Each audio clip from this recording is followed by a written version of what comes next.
อ้ย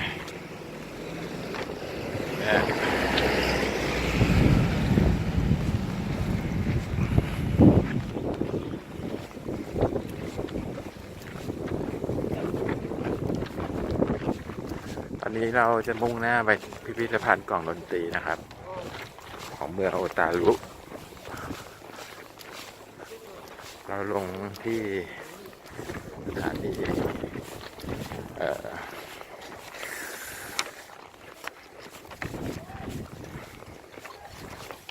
มินามิโอตารุแล้วก็เดินไปจะได้ไม่ต้องย้อน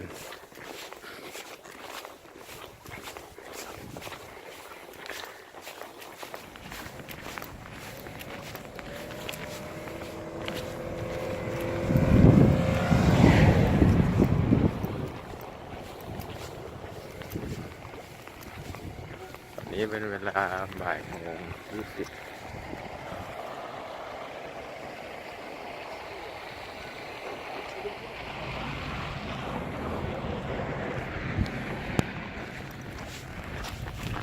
หนาวโหดมากครับ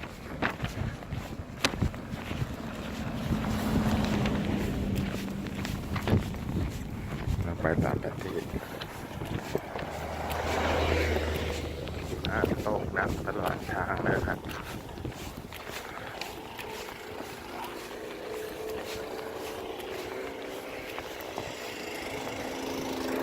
โอ้ยเชี่ย